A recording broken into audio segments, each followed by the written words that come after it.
សួស្តីអ្នកទាំងអស់គ្នាថ្ងៃនេះខ្ញុំចង់បង្ហាញអ្នកទាំងអស់គ្នាអំពីការរីសាយរូបភាពមុននឹងយើងចូលដល់រីសាយរូបភាពយើងត្រូវចូលទៅក្នុងកម្មវិធី Photoshop ហើយបន្ទាប់មកយើងចុចលើពាក្យថា File ហើយបន្ទាប់មកយើងរើសពាក្យរូបភាពអ្វីដែលយើងពេញចិត្តហើយបន្ទាប់មកយើងចុចលើពាក្យ Image ហើយបន្ទាប់មកយើងជ្រើសពាក្យថា Image Size ហើយនោះយើងនឹងឃើញផ្ទាំងមួយនេះយើងឃើញទាំងមួយបែបនេះដែលយើងត្រូវសិក្សាបន្ថែម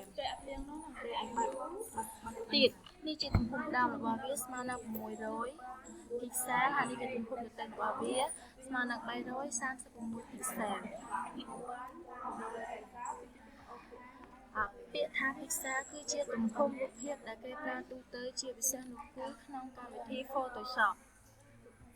ហើយ1 pixel ស្មើនឹង 0.01 សង់ទីម៉ែត្របានន័យថាបើសិនជា1សង់ទីម៉ែត្រទំហំដ៏ត្រឹមត្រូវគឺស្មើនឹង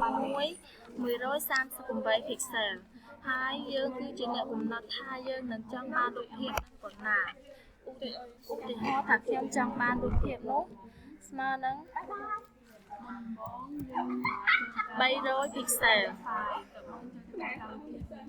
ហើយអានេះហើយ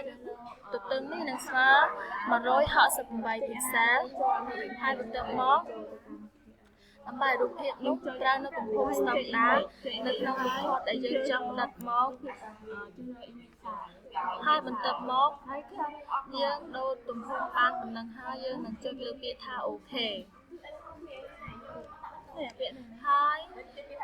នោះរូបភាពរបស់យើងនឹងទៅជារូបភាពប៉ុណ្ណឹងសូមជម្រាបលា